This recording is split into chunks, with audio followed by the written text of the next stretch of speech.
Majority of my business is referrals from my business I've had. And that's why exponentially you see that turn, because I'm still asking my first customer ever for business.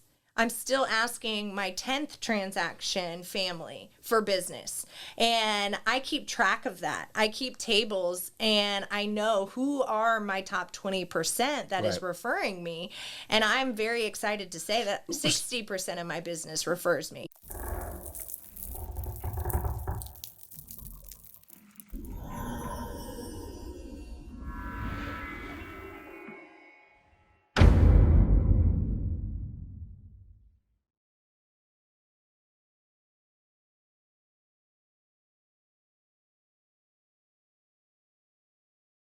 Hey, welcome back to the Real Estate Excellence Podcast. Great show in line today. This top producer has a vast experience in corporate America. Prior to becoming a top producing real estate agent, she has only been an agent for a short of 3 years, but she has been Rookie of the Year, has won the Keller Williams Culture Award and Gold Award. I'll find out what that is. She has capped each of her 3 years, most recently in just 1.5 months. She's part of the office's Agent Leadership Council. 2023, she serviced 51 families for nearly $20 million in sales volume. Let's welcome the Retail Society President, Keri Carpenter, to the show. Thank you so much for having me today. Thank you. And, I see the social media. I see your, obviously Jack's Real Producers recognize you as someone I want to look into to have come on, and because they generally are doing well and have a story. But the more I, dug into your background, the more I was like, this is going to be really good, because I think a lot of agents are going to be able to resonate with you because you're coming from that corporate America thing. I know we have a lot of really good agents that are in their 20s, that this is their first career, and good for them. But for most of us, we did something else before. Right. Yes. Exactly. Yeah. So tell us about the Gold Award, since that was what is the Keller Williams Gold Award? So that is when you hit a certain tier of volume. So we're gonna have our next award ceremony next week. So we'll find out what that award is. But so I don't know what that is for 2023. But in 2022, so it's like a certain percentage, and that's where they cut up the line. Correct. So you're a certain volume percentage. So over 5 million, you receive the Gold Award. And so I had done right at about 8 million in 2022. So received the Gold Award and also the Culture Award, which was just fantastic, because one thing that I love is that I give back, and I love that real estate has that opportunity. You really can feel like you're living on an island in real estate, but if you give into the culture and you love helping other newer agents, like you said, I came from corporate America, so being on big calls with CEOs, being in front of large groups, I absolutely love and thrive. Right. And so I want to help others who have that. Are you wearing that Keller Williams? Is that what that sweater is? Is that your Keller Williams look? I think so. I didn't even think of that, but yes. Well, we definitely need to find out what kind of coffee you drink in the morning, though. So funny story, I don't even drink coffee. My dad always says, if we could just figure out what energy you have and bottle it up, we'd be billionaires. Exactly. So you when we were talking last night through instant messages, you messaged the Mustang news. So you were born and raised here in the Mandarin area? Yep, born and raised here in Jacksonville, Florida. Went to Loretto Elementary, Mandarin Middle, and Mandarin High School. Go Mustangs! The farthest I've gone is the University of Florida for college. My dad was a Gator, so my heart always wanted to be a Gator grad. And I'm one of 4 sisters, so my twin sister went to UNF here. She's incredible, and I always just wanted to be that Gator. So leaving the home here in Jacksonville and going to Gainesville was fantastic, but always knew just far enough away. Exactly. The Warrington College of Business at University of Florida. What is young Keri thinking about, 19, 20, 21 years old, of what she visualized for a career? What are the type of things that you thought you wanted to do? I love managing and helping people grow. So I always wanted to be in a role where I have people that I can help. My husband always says that I give. And that's why real estate is ideal for me, because everywhere I've gone, when I first started in management at Florida, I fell into the business school and just loved it. I thrived. I went and met all the teachers. I was that student that would go to class so I could meet everybody there, even though 90% of the classes were virtual. And my parents were like, we're paying for a dorm and you're 90% virtual. I go, no, I go into the classes because you meet so many more people. And by doing that, I met the folks in the retail society. And that really took off for me. It was this group that helps students grow their resumes, what to wear for success on interviews. We would do mock interviews, and I ended up being the retail society president at the University of Florida and loved it because we got to help with the career fairs where we brought retailers to the school.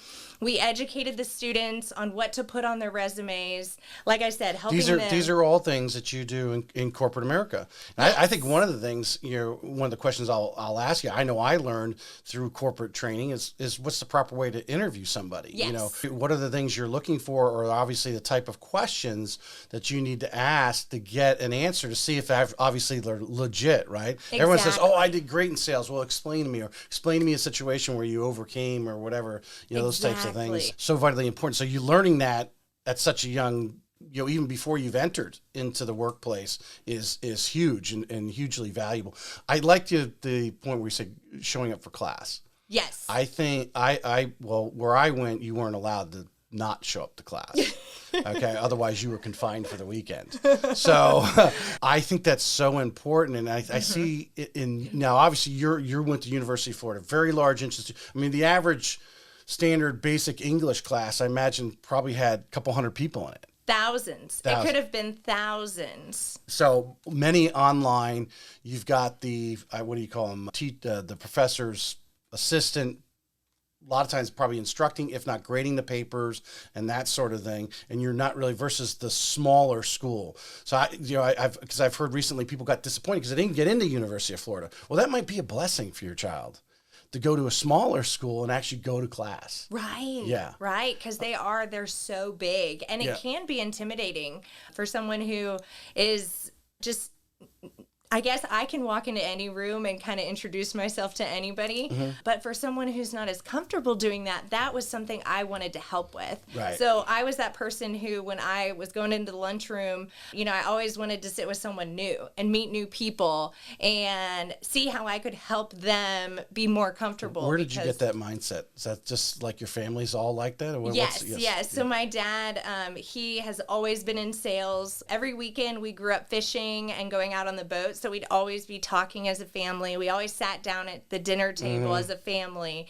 We don't ever turn on the TV as our family. So we still to this day will sit down and just everyone talk and have the kids all running around. So it's a little bit more chaotic now than it was with just us. Right. But it's conversing with adults. Yes. You're conversing with your parents, and then their friends, or you are conversing with adults. I think somebody actually mentioned it to me, which is a thing that I have too. That they were out to dinner and they had someone else's child with them, but they're not.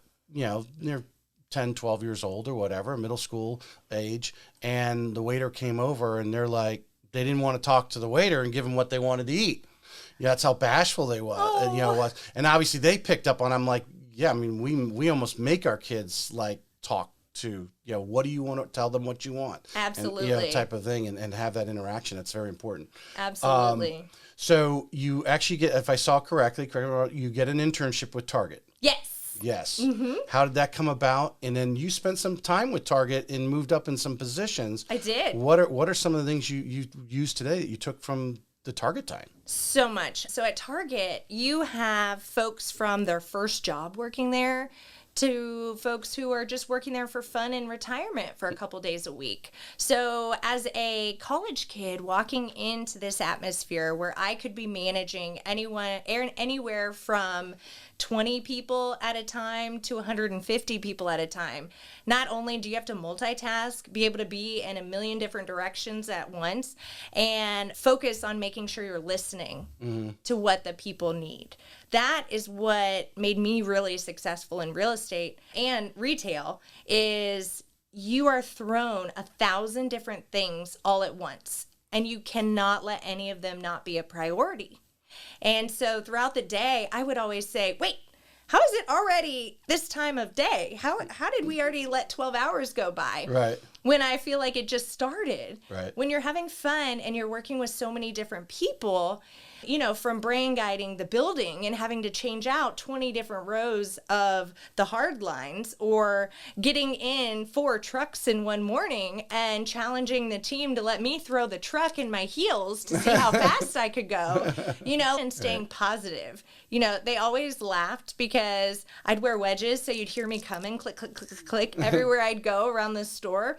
And it just made people smile. Right. So, you know, in our team huddles, I always tried to make everyone smile, because if you're having a good day, you're going to have a good shift, no matter how crazy things can be. And you know, in retail, Right. I mean, we have some crazy things happen in retail. So, you know, you want to keep everybody positive. You want to keep everybody motivated. And that's what I learned the most, is how to change your style of delivery and how to not talk to the 15-year-olds the same way you do to someone who's retired. Almost on the working turn of a there. dime, because you could be down this section over here, this department, and you get a call, you got to go over there, and now you got to deal with, you know, you got the 50-year-old over here working part-time, and you got the teenager over here who is a weekender or whatever, like that. Right, Yeah. right. And so there's so many different motivations. Everybody is motivated differently, you know, and I used to say to everybody, I would say, no matter how you got here, whether you walked here, you biked here, you took the bus, or you drove your car,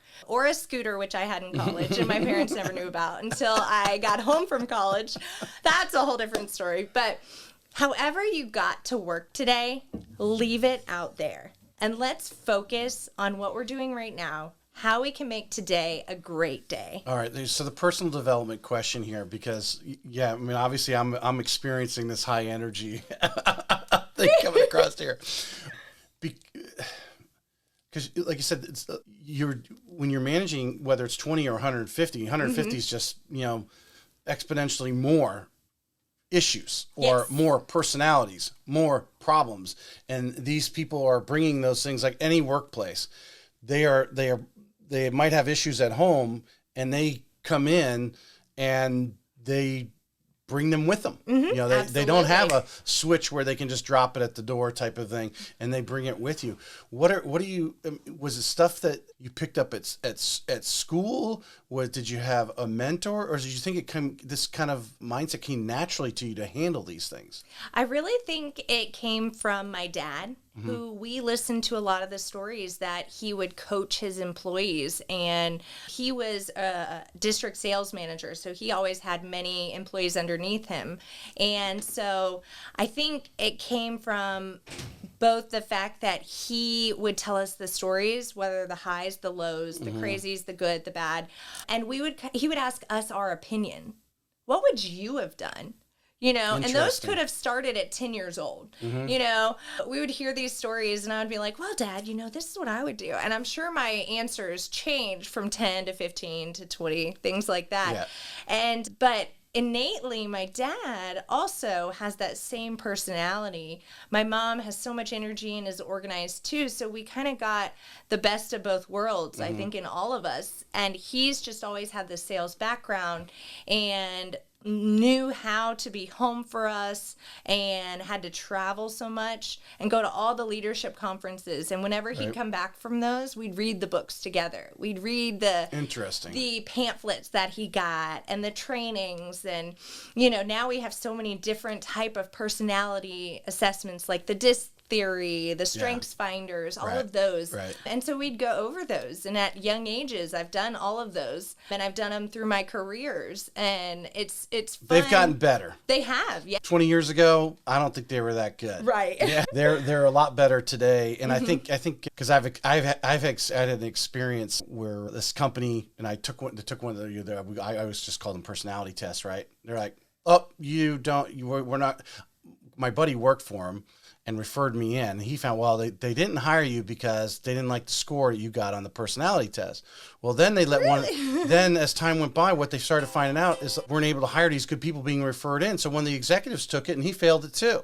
So he wouldn't have gotten hired if he wasn't already hired, right? So obviously that wasn't working. And I know you did some HR work, if I saw in your thing, and being involved in. So you go from Target, you did some time at Victoria's Secrets, and then you get into logistics. So a lot of big names, ABF, right? Yes. They're nationally known and that so forth. What are some other the corporate training things that you took through this entire, roughly almost 15 years, right? That you've took that even added to what your dad had already planted with you? Absolutely. So hands down, the best training I've ever had has been at ABF Freight, and they are called ArcBest as well. And so I went to corporate in Arkansas, and we did what's called right selling, and it was absolutely so impactful, because just as those situations where you teach students how to answer questions in an interview, you know how they say the STAR method: situation, task,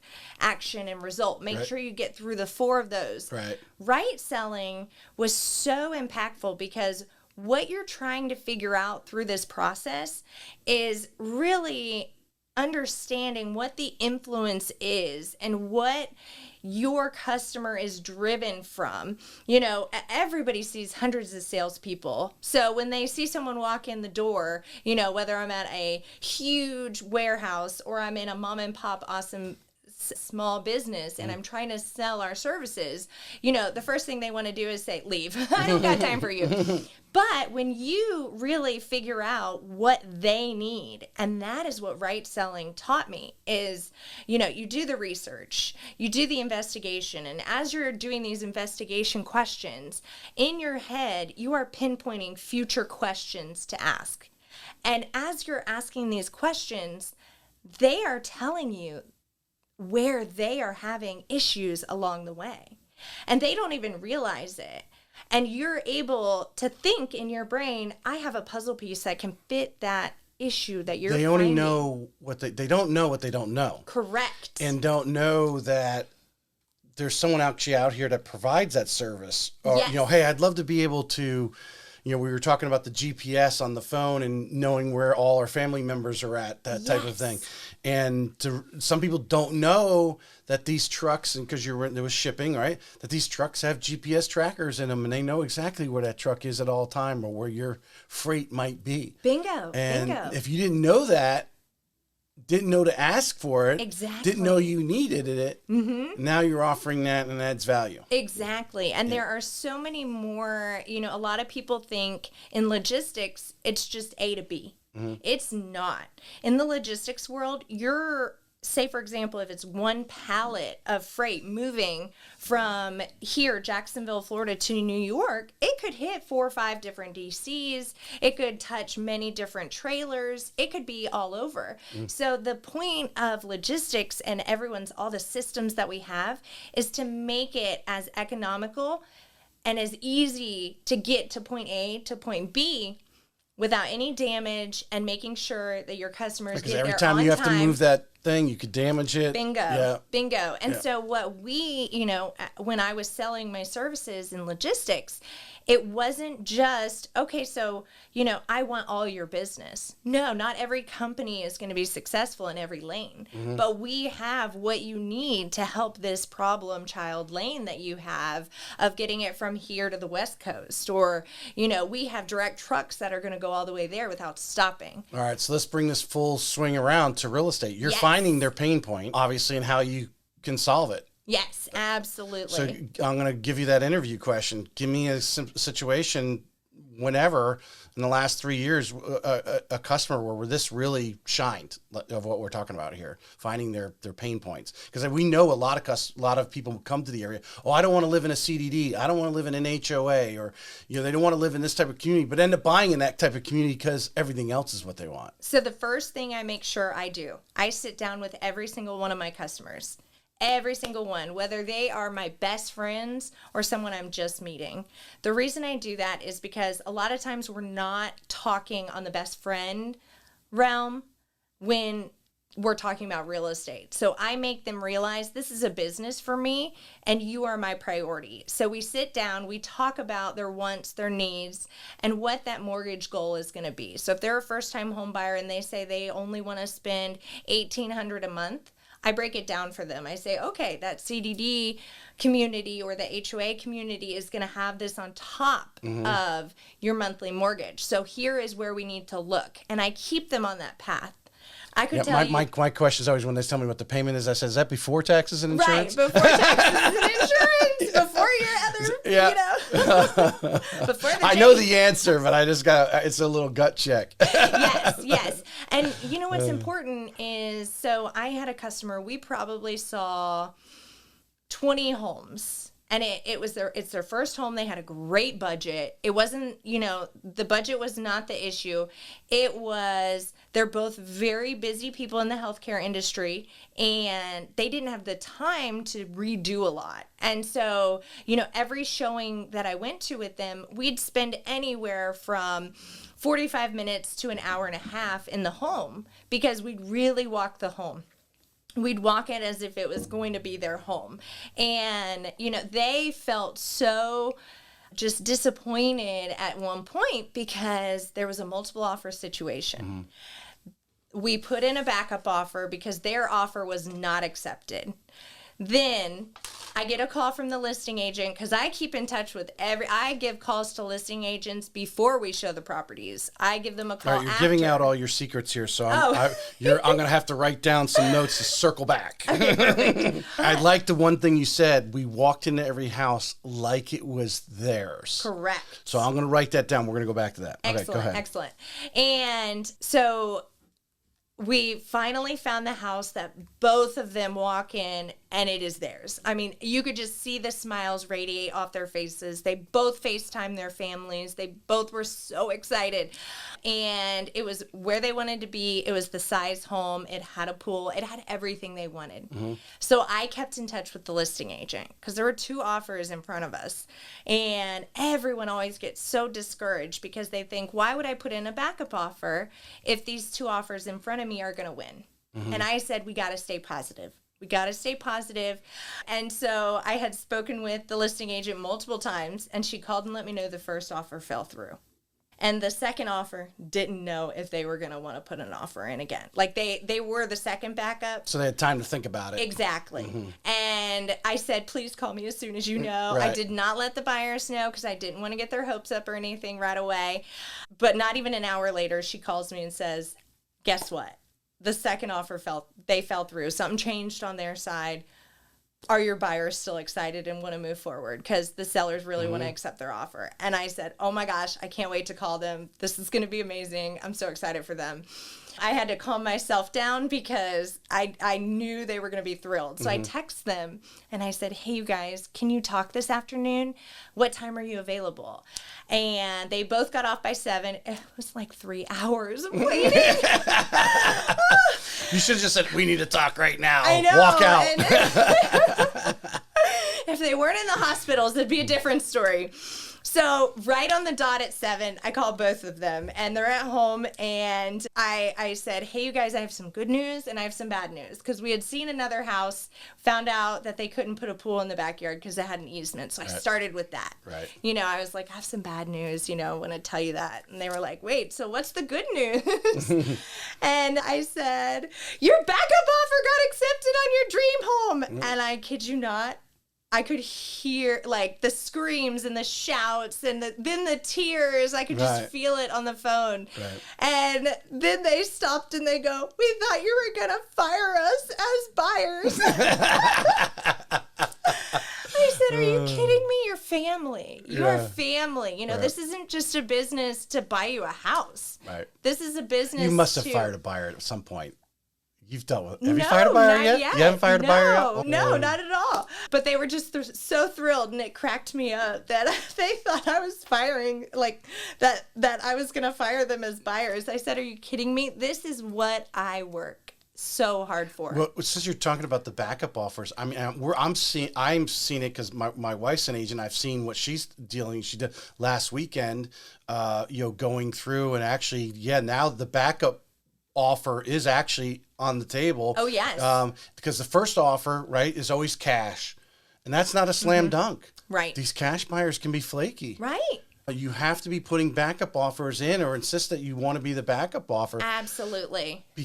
For a couple reasons. The other people have looked at it, have moved on. Yes. And if it's 3-4 a week later and the first guy drops out, the backup offer is ready to just keep going. And the seller's like, they're already in their head going, well, we're closing. They're already moved out of the house. Exactly. In their mind. Right. And they don't want to go, well, let's put it back on the market and see if we get something else. Let's just take the backup offer and go. Exactly. Yeah. Exactly. And that's why communication is so critical in this business. You know, I always pick up my phone or I send a text saying I'm in a meeting. Can I call you back? Then when that happens, I can find out if it's a spam call or someone actually calling me too. So it works out really good. But it's so critical now as agents that we pick up the phone, we call the other agent on the other side, we find out what's going on, where they're at. You know, I love when customers call me and say, or agents call me and they say, hey, how far are you in the sale of this property? I've got a buyer who's super interested. Absolutely. Show it. We're still in inspections. You never know what can happen. So I'd love for your buyer to get in and see it. Drilled in on that a little bit because I hear stories. My wife's an agent, so I hear her situations directly, and then obviously talking to agents all the time on the show. There's agents that will submit an offer and never even make a phone call to make sure you received it. Doesn't it blow your mind? It kills me. I'm shocked. I'm speechless, and I'm never speechless. So it's true, though. You know, when you get an offer in and you've never heard from that person, or you go through and you're like, they didn't even show the property. Where did they come from? So then I pick up the phone and I call them. Hey, who are you? Oh, hey, I'm the agent that just put in an offer. I go, I know, but did your buyer see it? Oh, they're coming in town this weekend. They just wanted to put an offer right ahead so that, you know, we could go ahead and lock it down. Do they like the house? Are you seeing other houses? Go ahead and lock it down. Y'all. You know, we have to think respectfully of the time of sellers, too. Yeah. And so I have always been an over-communicator. I believe in this business, you cannot over-communicate. You've got to let people know what you're doing, where you're at. Every listing agent knows if I'm going to put in an offer to them. Do you like agent-to-agent communication? If you're representing a buyer, do you actually call the listing agent even before you submit the offer to kind of feel out where's the seller at? Tell us how you break down that conversation. Yes. What you try to get out of it. So first I call them usually when I set up a showing. I'll already kind of have a feel of how the buyers feel about the property. So I call and ask them, hey, is there anything that motivates the seller that we might need to be aware of? Do they need a lease back? Are they building a home? Could there be possible delays? Right. You know, I dig into questions. Do they have animals we need to be aware of? Because my fear is letting out an animal. So when we go show a property, I want to know, are there cats? Are there dogs? You know, sometimes there's not private remarks in the MLS. So that's my red flag. Okay, call just to make sure. Or your client's allergic to the cat or dog dander. Right, right. I've actually had clients like that say, no, I can't see any houses with cats. So when I call that listing agent, they pick up. I say, hey, this is Keri. I'm showing your property tomorrow. You know, my buyer, they're fully pre-approved. I can send you their pre-approval ahead of time if your seller would like it. There was so-and-so lender. They don't have a property to sell. I kind of just go over the highlights as well. Yep. Then when they get my offer, they've already heard that, because I put that all into the offer package when I submit that for my buyers. I want them, the agents, to know and communicate that to their sellers. Hey, we've got a pre-approved buyer coming in. The rent's up in a month and a half, so they're motivated. You know, they got to be out. So they're not coming in just to breeze through. They're coming in with the intentions possibly to buy. So that agent then can tell me, hey, listen, we just got the tile redone in the bathroom. It's not even on MLS yet, but definitely make sure you point that out. Or I'll ask, are there any upgrades that I should be aware of that couldn't fit in the MLS? You know, what should I... Well, I think you did it on the lease back is actually sort of popular right now because these people are building. A lot of them are moving to a new build, and they might need it for 2 more months, might need it 4 more months, you know, the build's never on time. Right. And to know that when you make the offer, say, hey, my buyers have no problem with you leasing it back. Absolutely. They might be offering less money, but the other person didn't say that. Right. And by communicating with the listing agent, you can find those tidbits of information out that is so critical. Because now a lot of people go in, it's 30 days to close. If that seller has lived there 30 years, that is a lot of memories and a lot of packing up they've got to do. And when you open a closet, the closet doesn't stop. You know, it just keeps growing stuff. So this mindset of communication, yes, which is because you're talking about, you know, when I've talked to people that have been in the business 20 years, this is second nature to them. Yes. You've only been doing it not even 36 months yet. Correct. But yet this communication piece is huge. And I've seen it live. I've sat and listened to these conversations go on between real estate agents. This is vitally important, especially right now. Yes. With low inventory, you're still getting multiple offers. May not be 20, but you're getting 3 or 4 or 5. Right. And you're sifting through this, and this communication is key in placing that offer for your thing. Is this something that came, again, second nature, or something you've learned in your sales in corporate America and structuring that investigation that you talked about? A little bit earlier? of both. So corporate America, you can, I learned that you have to communicate. If you don't, when you say you're going to do it, somebody else, they know, like they're waiting for you. So, you know, when I was with XPO Logistics and I had 700 customers almost underneath my huge bucket of customers, if they expected something from me, they needed to get it exactly when they were expecting it. So communication is critical. Even if something delays you that you can't get them that, I would always email or send a phone or put a phone call together, a quick 5-minute Zoom conference call or something, just so that they know I haven't forgotten about you. I know what you need, and your priority is my priority. And so always time blocking and knowing exactly what you have to do that day is so critical.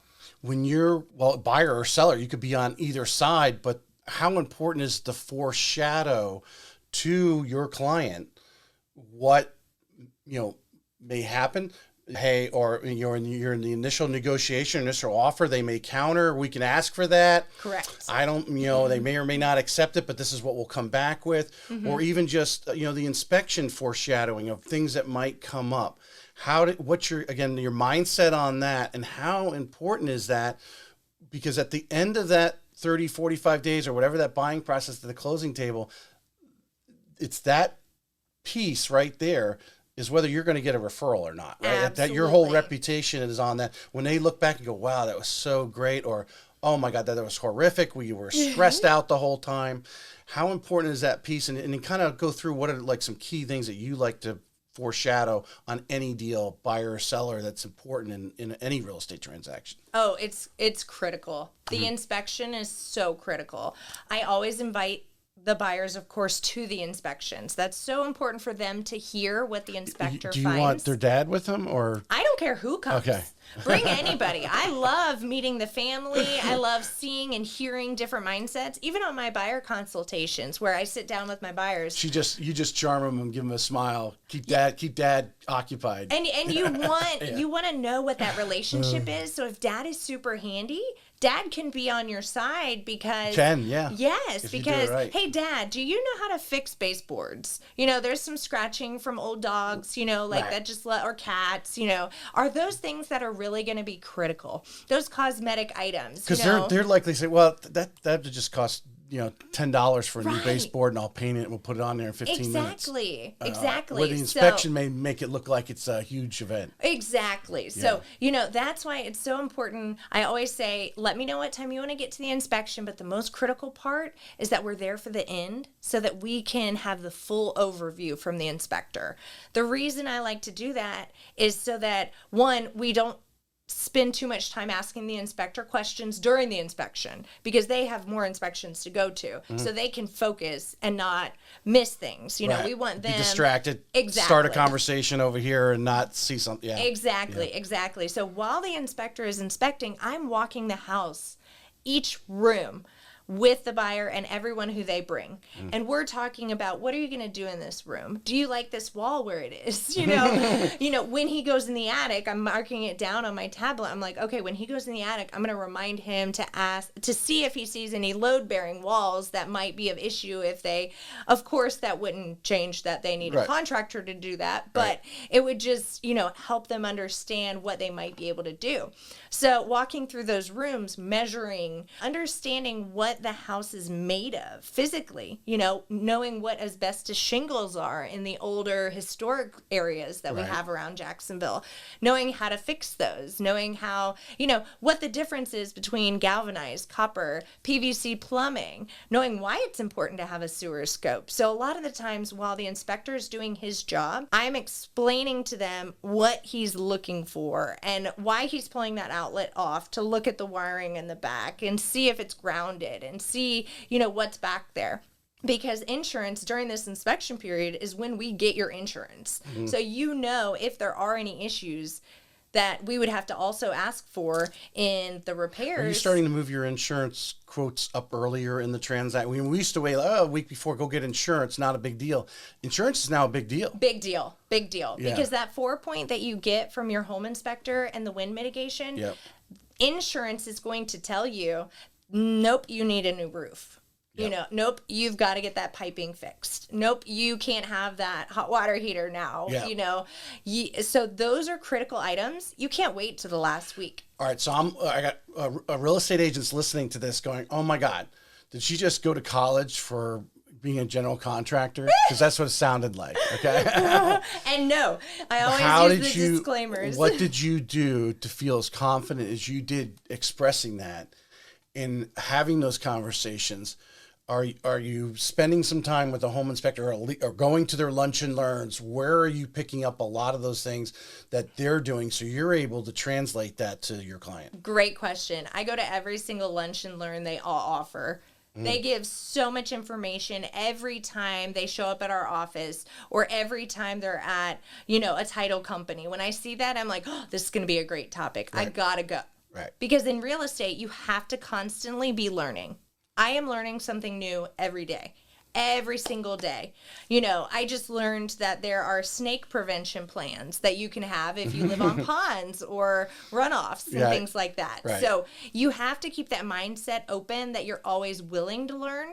And one of the things that I've always done is show up early to the inspection, ask them, did you find anything in the permits? Do you see any issues that you foresee to start with here that I might need to be aware of?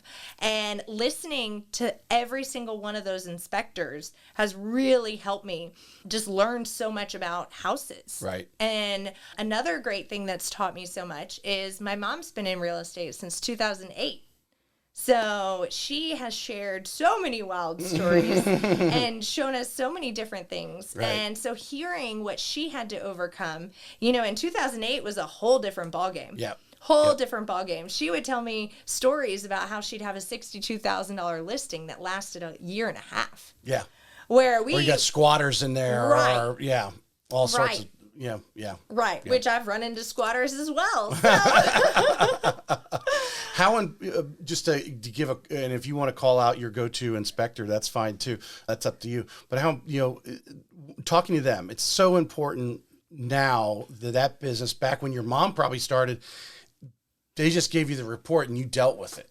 Now, the inspectors have come around to be a little more customer service friendly. Yes. And trying to ease, because their job is to point out every little scratch or light plate or whatever that might only cost a couple dollars to fix, but it's on the list. And then, and the list looks long, but really 99% of those things are, a couple $100 and they're fixed, right? That how important is to have that home inspector? Well, one, have somebody or one or two guys that you're using all the time and build a relationship as from a real estate agent standpoint. Yes. But that actually knows how to communicate that to the buyer. Absolutely. So I work with many different inspectors, and what I do is when we go under contract, I'll send out 3 and rotate them every time, just so that, not one person is getting all of the business, or I let my customer pick, because I tell them, please go to the websites, look at their reports, look at what you like.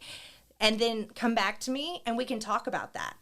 And most of the time when they're first-time home buyers, they're like, well, what's the difference? I say, okay, let's get on their websites together. Right. You know, you need to be able to fully understand and get the report quickly and then be able to read through it. And I love the ones that are hyperlinked where you can click on the 1.2.2 and it takes you right to the page, you know, so that they understand where the critical items are, and they color code it. So it's usually blue, this orange color, and red. And I say, we're going to first start with the red because those are going to be, in the inspector's eyes, the hot items.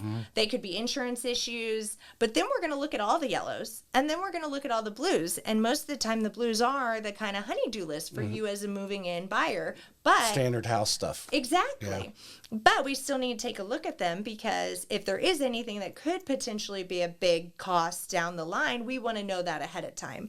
How do you handle the difference between the 51 last year? And I mean, you may not know the exact number, but approximately what percentage of those were the new construction? Because obviously that's where most of our inventory here is.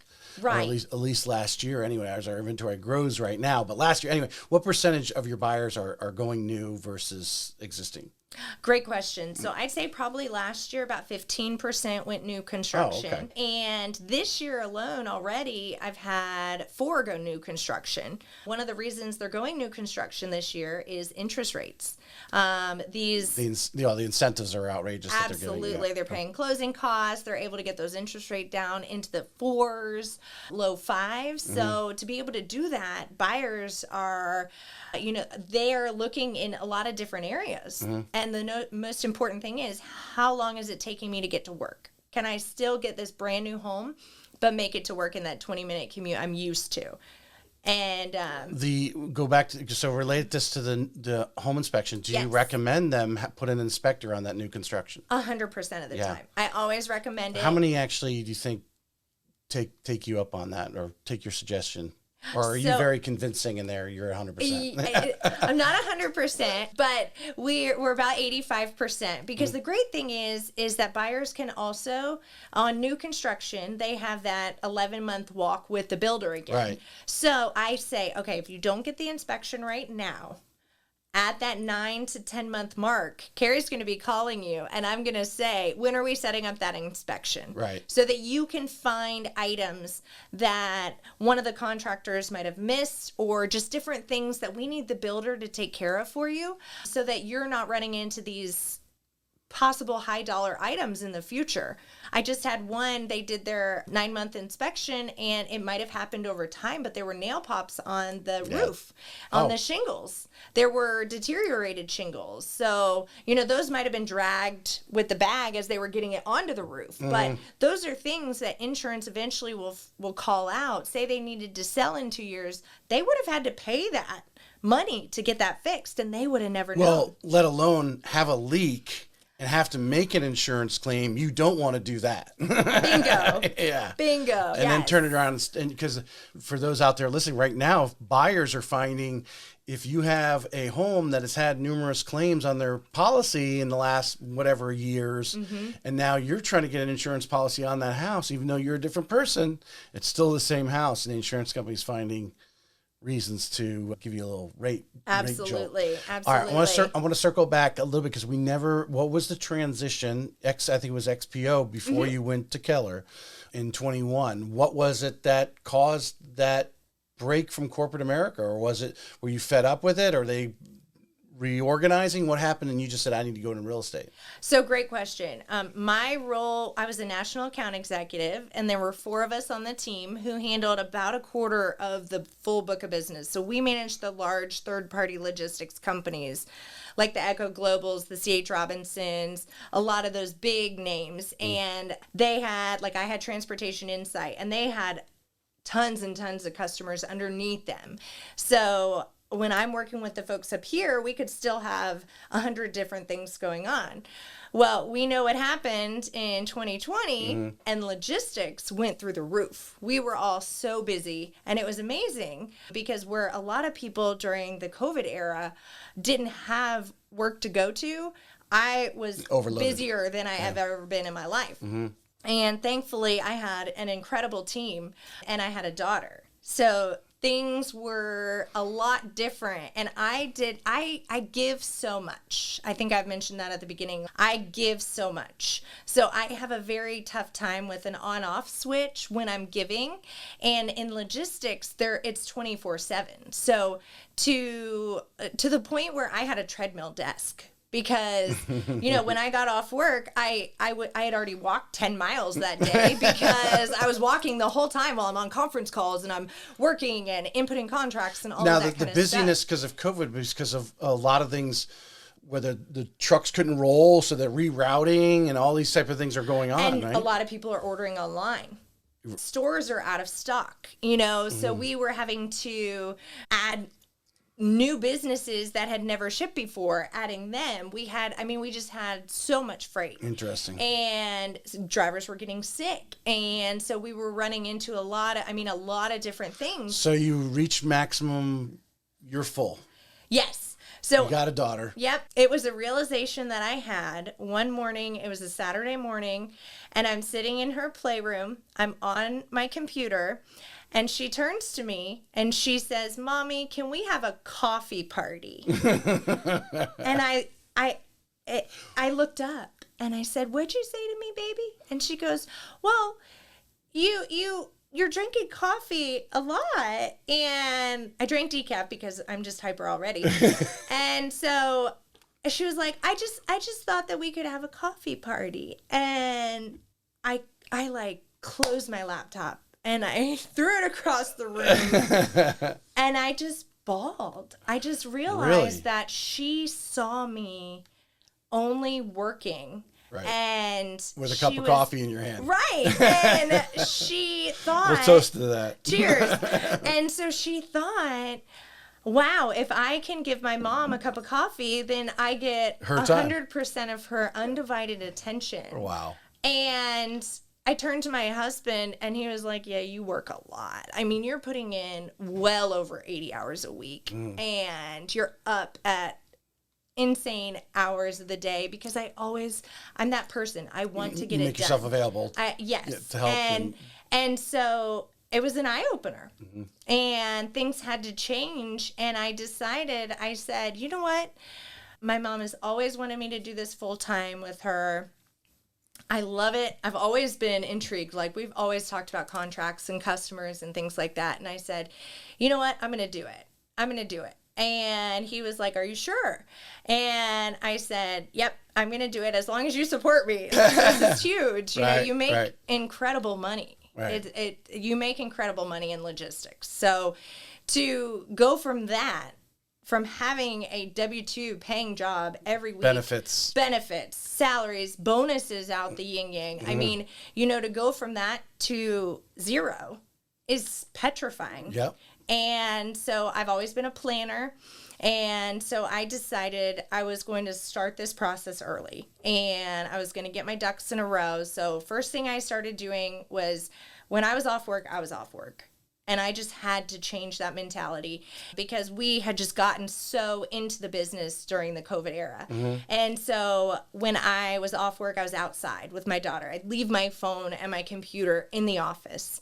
And I started transitioning that. And because I never want to leave a company and leave them hanging. So I had everything completed when I put in my full notice. And I've never gotten so many calls saying, "What can we do to keep you?" And, I love that, and I love that so much. Give me 6 assistants. Right. But it was something I needed to do for my family. Right. I could always go back to corporate America if I didn't love real estate, but I love real estate so much that I don't think I'll ever All right, go so back. you go to real estate because you wanted free time. No. I wanted to you knew what business. You were actually... Yes. Okay. Yes. So your mindset, knowing what your mom does, and obviously your level of passion, your being involved with your customer and communication, that takes up a lot of time too. Yes. So how do you differentiate that from being logistics and working 12, 14 hours or whatever or more versus in real estate? Because there's sometimes you're so busy juggling multiple listings. With 51 sold, you had multiple transactions going on at any one time. Absolutely. Yeah. Absolutely. Great question. So what I did was I sat down and I put a business plan together day one.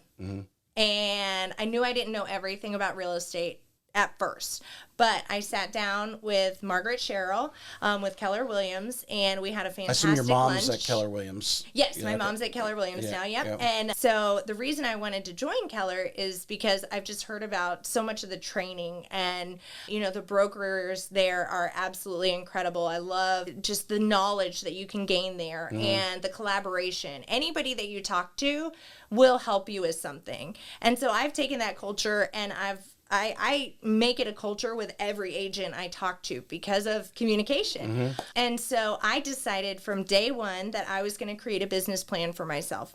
So I had broken down my business plan, and I shared it with everyone at Keller Williams. And I said, is this feasible?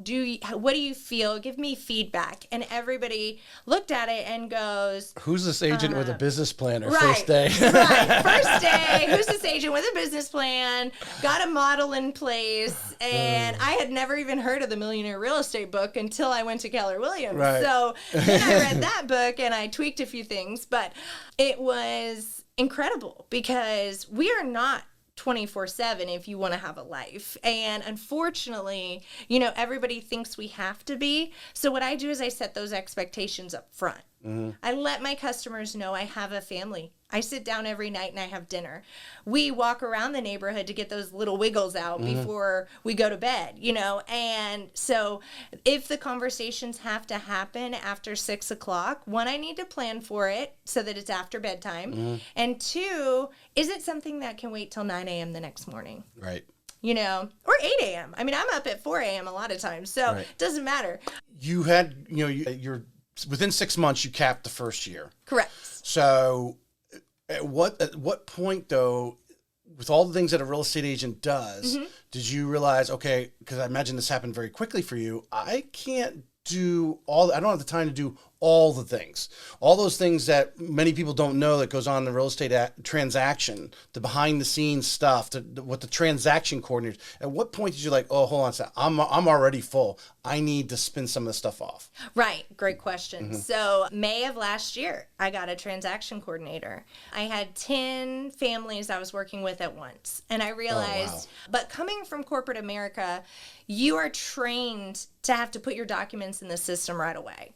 You're trained when you get something in, you do it right then. I don't procrastinate. I do it right then. I procrastinate laundry if my daughter wants to play Legos at night. Absolutely. But I do not procrastinate a contract, a negotiation. If somebody calls, I call them back. You know, you can't wait on those things because it has to happen now. It'll start to build up. It will build up and build up and build up. And when I went May of last year, I realized I needed a transaction team to help me with the behind the scenes paperwork because I can't pull over 4 times as I'm driving to a showing, or I can't pull over and sign into DocuSign and send that to a customer. Yep. And so when I did that, now it has freed me.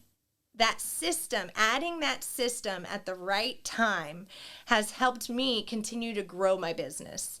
And if you did not do that in May, how many transactions do you think you actually would have done with great success? And great success meaning that person wants to refer you because you did such a good job and spent so much time with them. To me, that's a successful transaction. Absolutely. Yeah. So if I had not added my transaction team and I had stayed at that pace, I'm sure I would have missed things. I'm sure I would have frustrated someone. And that's what I didn't want to do. Forgot to call someone back. Correct. You know, new customer could have been, they already have a house. They need someone right now, and you don't call them right back. They're calling someone else. Exactly. Yeah. Exactly. Yep. So I instantly put that into place. I put that system into place. I hired a marketing team to help me with my weekly emails. Let's dig a little deeper for that, because those who are listening, because I think this is very important in a real estate agent's progression. Yes. To spin these off. You said you hired a marketing team. Yes. Did you put a bunch of people on payroll? No, So how did you do this? I work with Sailor and Co. And she helped me pull together my entire brand. She helped me create and populate my newsletters, because you always want to be reaching out to your customers, Top of both mind. old, new, stay top of mind. And that was something that was taking my time. And so one But Monday, needs to be done. That needs to be done. That I did not want to falter, or I didn't want to take away from my personal time.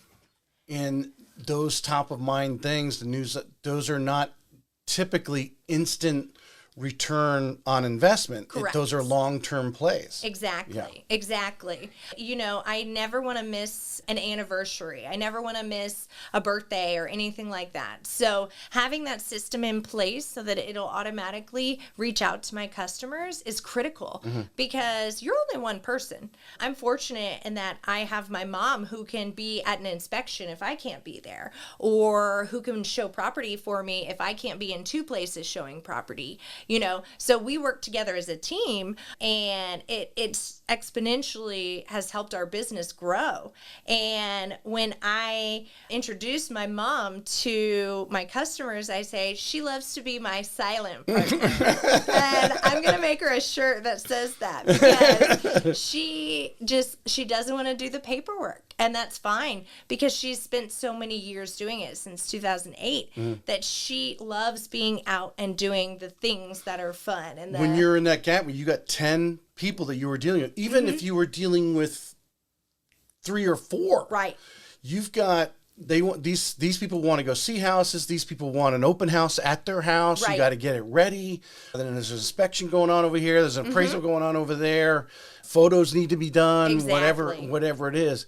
Is mom your partner in this, and covering you in a lot of these areas and helping you out, as any agent, might not be their mom, but needs to team up with somebody, right, and have that, give and take thing. Like, hey, you're going to cover my open house when I'm on vacation, and I'll cover yours when you're on vacation, type of thing.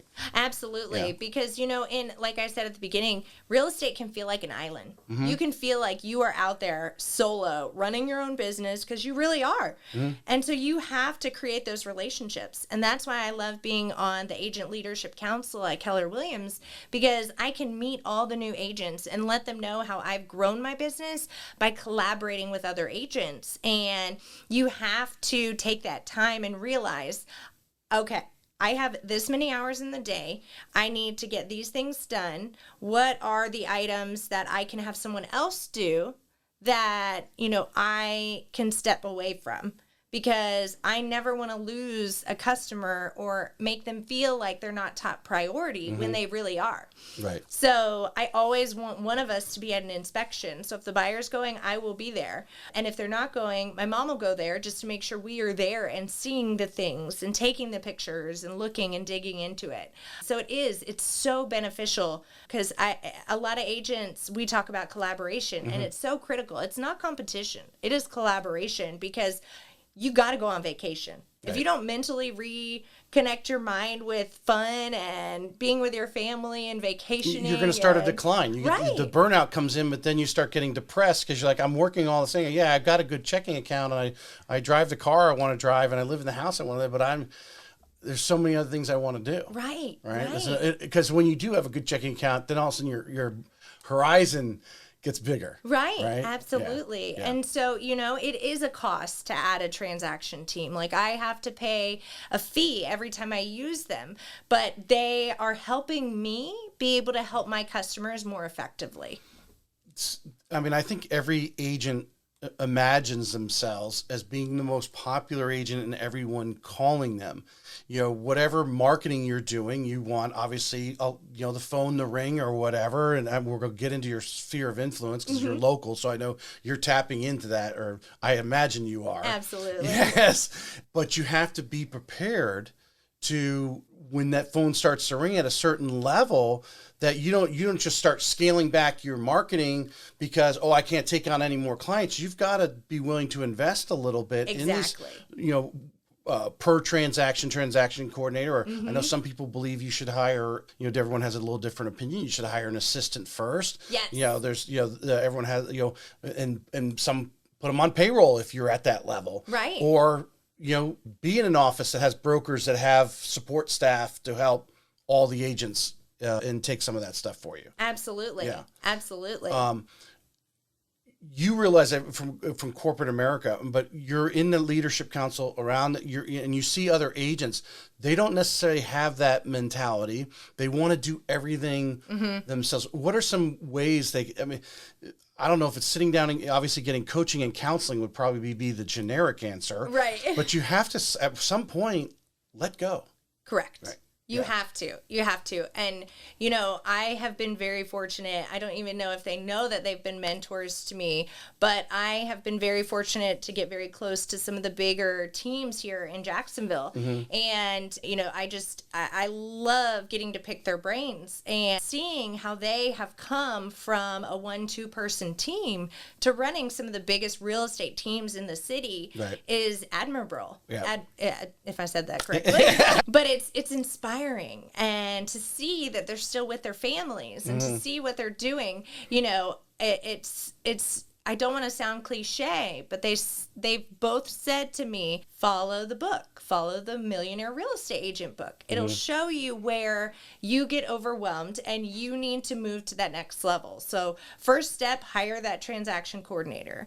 Next step, the assistant or the buyer's agent, or, go through those. And the reason they say don't try to reinvent the wheel, yes, reinvent your own marketing. Yes, do those kind of things. But there have been so many agents that have gone through this, no matter what season of real estate we're in. Right. They faced or it. Or you're in personally.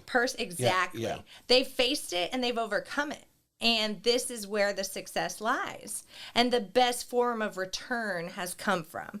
And that's the goal, is so that you can continue to grow your business without falling every time. Because the wrong hire and you're falling hard, and then you have to climb up. So instead of having to fall every time, make those decisions effectively. And, I have run a P&L since day one on my business, and which I'm sure is pretty shocking, but I'm that type of person where, It's not surprising after having this conversation, but but it's so critical to run your real estate business as a business. I love when newer agents call me and ask me, what was the one thing you did that you're so thankful you did? I opened my business account. What do you mean? I got a separate business credit card. If you have to pick the first thing you do, go separate your accounts. Yeah. Because you don't want to have anything to do with real estate with personal. Juggling your receipts and everything. Oh, it's gosh. all everything on that card was a business expense. So Bingo. I got it all listed right there. Bingo. Yeah. If for some reason I use it on my personal, I don't even try. Whoops, that was my bad. I'm not even going to try to write it off, because I focus on everything has to be lined up with my business. And so, my transaction team also does coaching and development, and I have put together a 5-year business plan, a 10-year business plan, and a 20-year business plan. You have too much energy. You're out of control. And the reason I did that is because I wanted to make sure I managed my time effectively. I set my family up for success. And my girls All right, see me. I'm going to tap in. So since you've brought this up, this 5 and 10 year plan, because I was going to finish with this question, but I still want to talk about marketing with you. Yes. Where do you see yourself? Because 51 transactions, a lot of transactions, and whatever your goal is to increase that. I imagine, like anybody, you want to bump it up whatever percentage this year.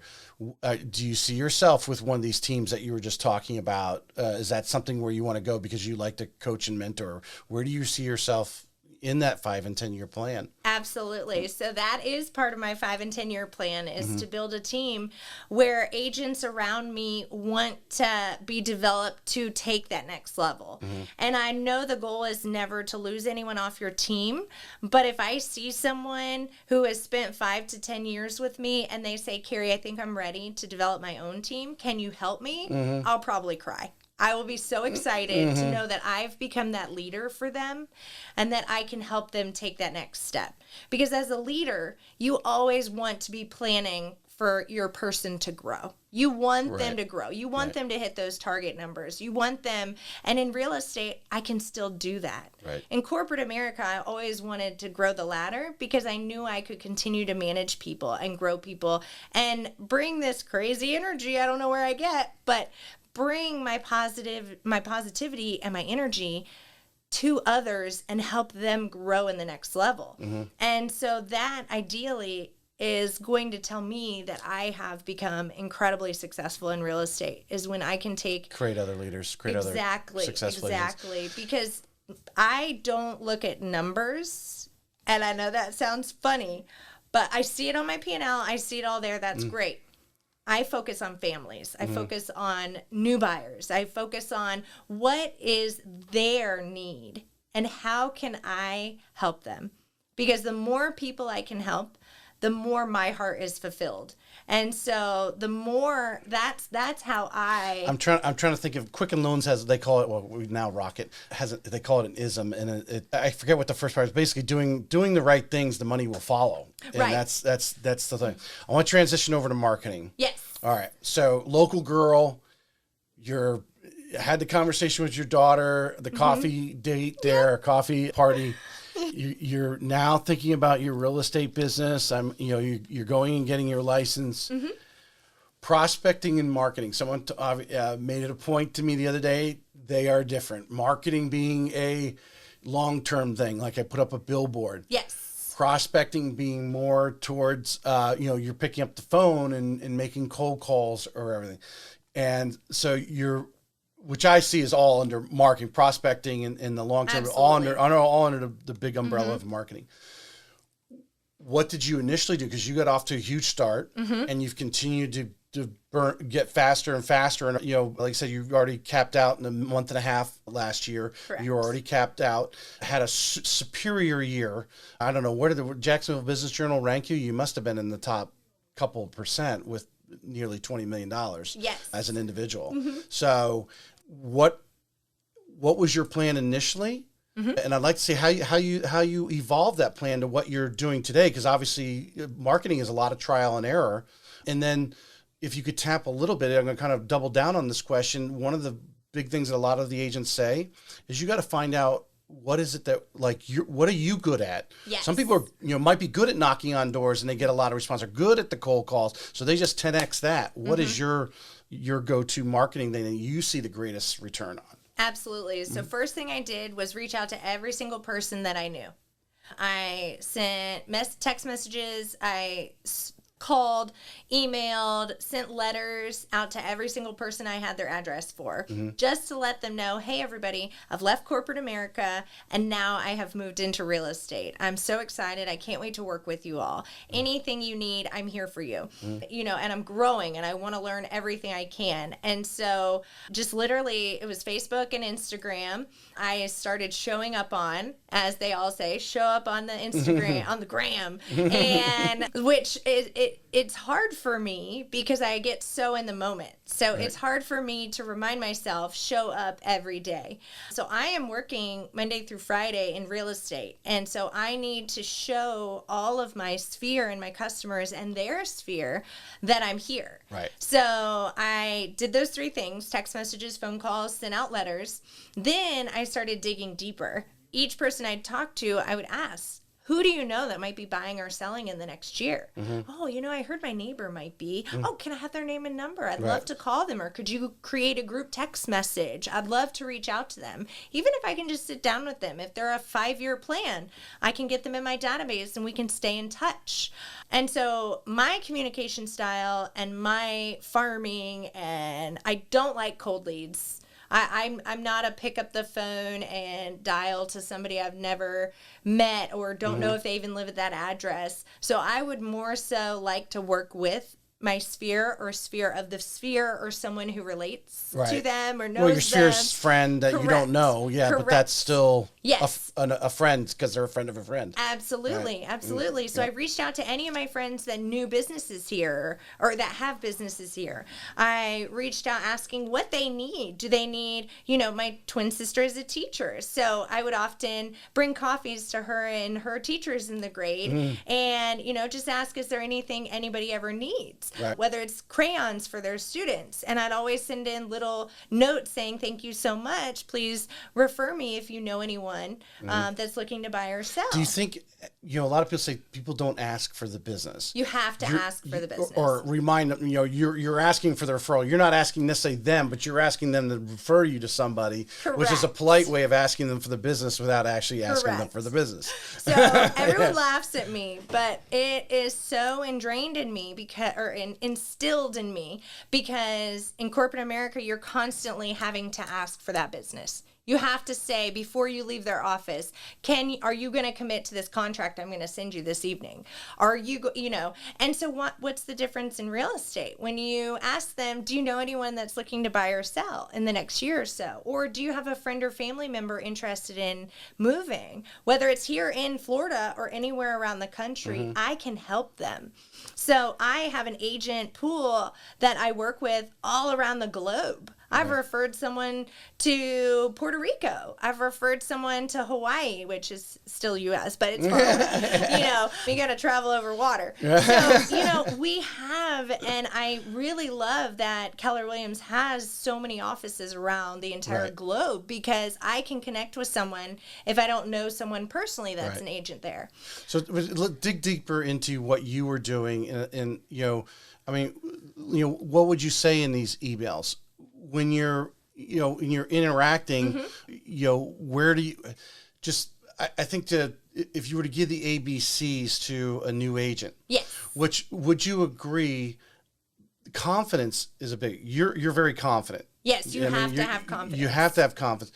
Did you have an advantage because of your corporate America experience? These people saw how detailed you were, how professional you were, that when you did ask them for business and now you're doing real estate, you're like, well, she must know what she's doing because that girl's all over it. Everything she does. Yeah. Absolutely. You have to have confidence in yourself. And if you're in real estate and you need that boost, this is my pass to say, call me. I will help give you that boost because you've already taken the test. You want to be successful and there are ways to help you be successful. And I have always loved, like I've said before, helping others and finding ways to do that. And it's just been instilled in me. I have the confidence to ask those questions. I'm not scared.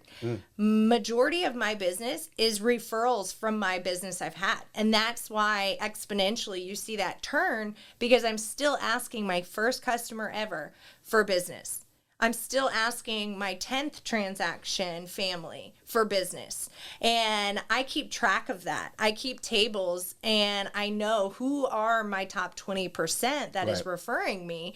And I'm very excited to say that 60% of my business refers me. Would you say, because part of my initial question was, what is your go-to thing? Your go-to thing is figuring out more ways to stay top of mind. Yes. Consistently just pouring value about whatever little thing to remind them that, hey, I'm Keri and I'm in real estate. Yes. Yeah. And so throughout the entire transaction, I let them know from day one that I'm going to be asking them, do you have anybody else that wants to buy or sell?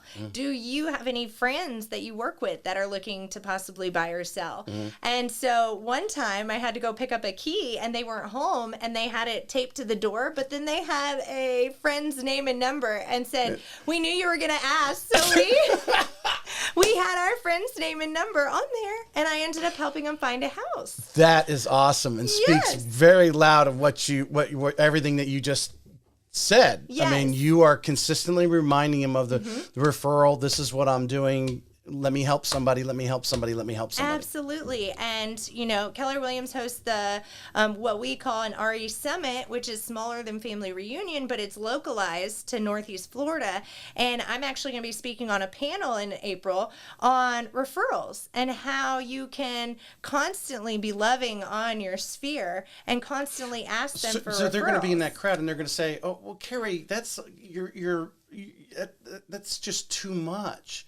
Is it? No, it's not. It's our business. Right. You got to run. Well, it like if you a want to do business. $20 million a year, that's what you've got to do. Right. I mean, because I think we're all I know personally, we're the only ones really in our way. Exactly. Because if you start with that mindset that, if I keep asking for the referral, they're going to be. if you're doing the right stuff, obviously that customer to tape the key and the number on the door, they love you. Yes. One, they trust you because they taped the key to the door. Yes. But two, they're laughing because, and you, I'm sure you laughed when you saw.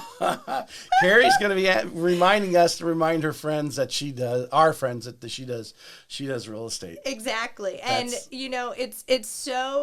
it is the best compliment to your business to get a referral. It is so incredible. I just had an agent refer me from Orlando. I've sent customers down there to her, and she referred me to an agent who is in North Carolina that referred someone to me because she knows our business styles are very similar, and she trusts me, and those type of referrals are the best. I absolutely love that because most of the time when you go in and you have those conversations, sometimes they're not interviewing other agents because they trust that opinion. Oh, that's the best thing is you have credibility already. Exactly. There because someone else has an experience with you for sure. Exactly. And I help new agents realize a 25% referral fee that you're paying that agent that gives you that lead is the best money ever spent. Right. Why? Because one, it's almost guaranteed business. 75% of a commission that you would have never had, so it wasn't on your radar,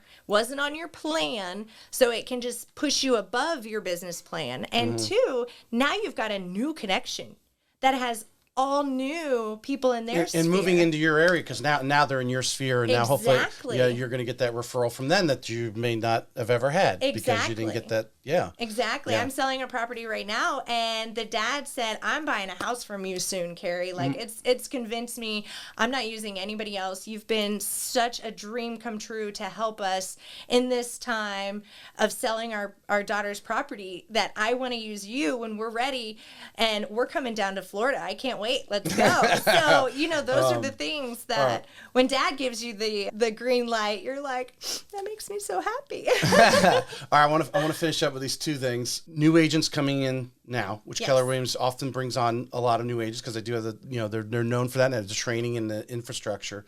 What are two or three things that new agents with this current market need to be doing? And actually, I don't even know. Let's just scratch the new agent. What are any agent in this current market need to be doing right now? Focus on your business. Focus on continuing to market more than you're used to, getting out there, showing properties, creating that reel that you didn't feel like creating, and writing that thank you letter that you didn't think you had time to write. But then also not compromising your personal time. I will never post that I'm available 24/7. I'm just not.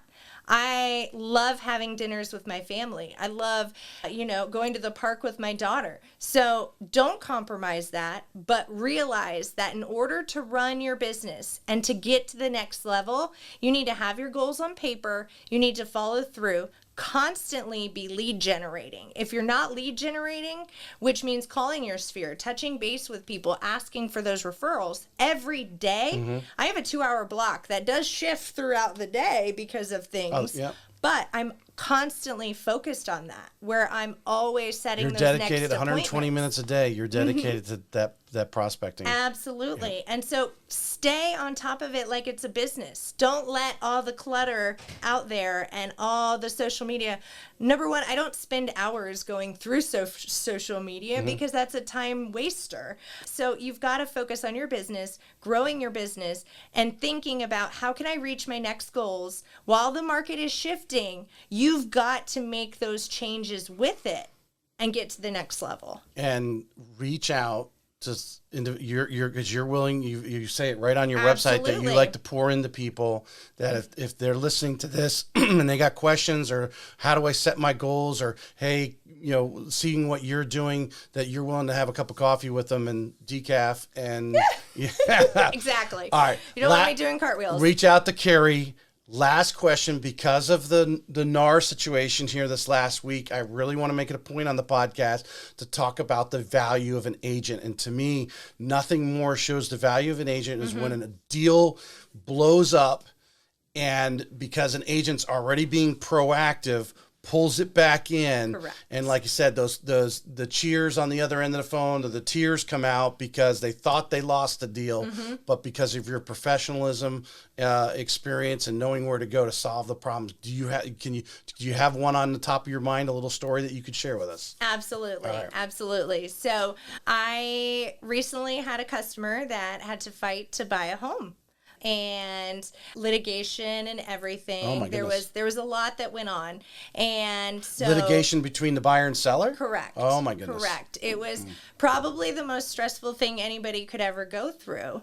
And I went on to do my deposition, and the most important thing that I wanted everybody to remember was the buyers love this house. And the reason they're doing this is because they love the house and why the house was special and what they love so much about the house. And, there was no ill intent, and it was just so exciting for everybody because this buyer is now buying this house. So just to give everyone a little background, the seller wanted to back out and not sell the house to them? Is that kind of what started to happen and break the contract? Correct. Okay. There's just a lot that went on. And so there were two options, and they ended up going towards the litigation because they loved the home. They just loved the home. And it turned out to be a great ending story. So the sellers were able to get what they wanted. The buyers were able to get what they wanted. And it was wonderful. And that was a very tough time for everyone because there were a lot of roadblocks that we faced, and there was a lot of different things that we all had to overcome, but staying positive and being able to make sure that everybody knew everyone was trying to make everyone happy was what was important. And that did come to fruition. And it was wonderful. So to be a part of that was absolutely stressful, but I had the brokerage behind me and the guidance and the number one priority. And you stepped up and you were involved with the deposition and everything to represent and explain to the parties that be what was going on. Absolutely. Absolutely. And it helped everyone, I hope. I wasn't the only one involved, but I hope that it made an impact knowing that there was no ill intent and that they wanted to get to that next level and they wanted to buy the home. And so it made everybody, just be able to get to that next step. And I can't wait to be at that closing table next week with them because it's probably going to make me cry while I'm sitting there with them because to finally be over, but just beginning, right? Because it is just the beginning of their beautiful home to start making memories in this home, for them to have kids in this home, for them to grow and become a family in this house, and to know that I helped them. They said to me already, they were like, we're telling everybody in our family and all our family down south and all our family up north that if anybody ever needs a realtor, it's you. Well, there's, with everything going on, the importance of top agents, and that you had, this is probably new to you. Right. I've heard this going on where, a seller wants to back out. And now there's a battle over the contract, not about who wants to pay so much or this, that, or repair so much, but actually back out. And these people are committed. Right. We do see this because the people selling it think they can just go buy another home and not realize there's low inventory and they don't find the home, or maybe they don't get the home they want, but they signed a contract with somebody whose heart's set on moving into this home. Absolutely. So there's obviously emotions involved there, but it just, to accent the importance. If these two people did not have representation, or there was only representation to the seller, as many people think the buyer's agents are all going away, they're not going away. Oh, no. If you weren't representing the buyer and the seller didn't, and have the two agents involved here to get this done in one way, shape, or form, or obviously, if the buyer walks up to the selling agent, where would this be? They probably would have convinced them to walk away. But because of your representation, you gave them their options. This is what you can do, and obviously they chose the legal option. Absolutely. Absolutely. Yeah. So, and everybody is happy in this scenario. It worked out fantastic.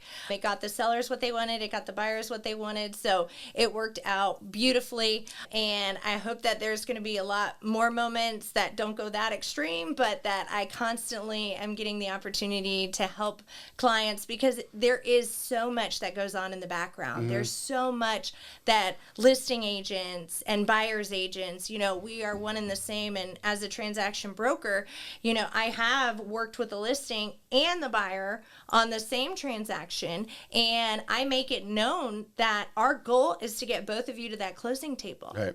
It is so imperative that we work together and everybody knows what's going on, and that someone we're all... wants to sell and someone wants to buy. So how can we just make this happen and everyone be happy? Absolutely. We make it Yeah. so transparent. We make sure we do what the sellers are trying to do. We make sure the buyers get in there in time, or whatever the different, there's 1,000 different scenarios. So acting on your feet, knowing how to constantly be shifting in one direction or the other is just so critical. And especially now, I've said it numerous times every loan right now has extra puzzle pieces. yes. Just as the buying, selling, is that, you know, what needs to be repaired or not? Does someone need to lease back? There's all these extra puzzle pieces that go on in every transaction that's going on currently right now at the moment. This stuff is going on all the time. It's not as simple as walking into the car dealership and say, yeah, I want to buy that car. Right. Let's agree on a price. 15 minutes later, you're in the finance booth and you have your payment and you're driving out an hour later. Exactly. It just doesn't happen that way. Exactly. Like, I added up on my cell phone just the other day, I had 67 calls,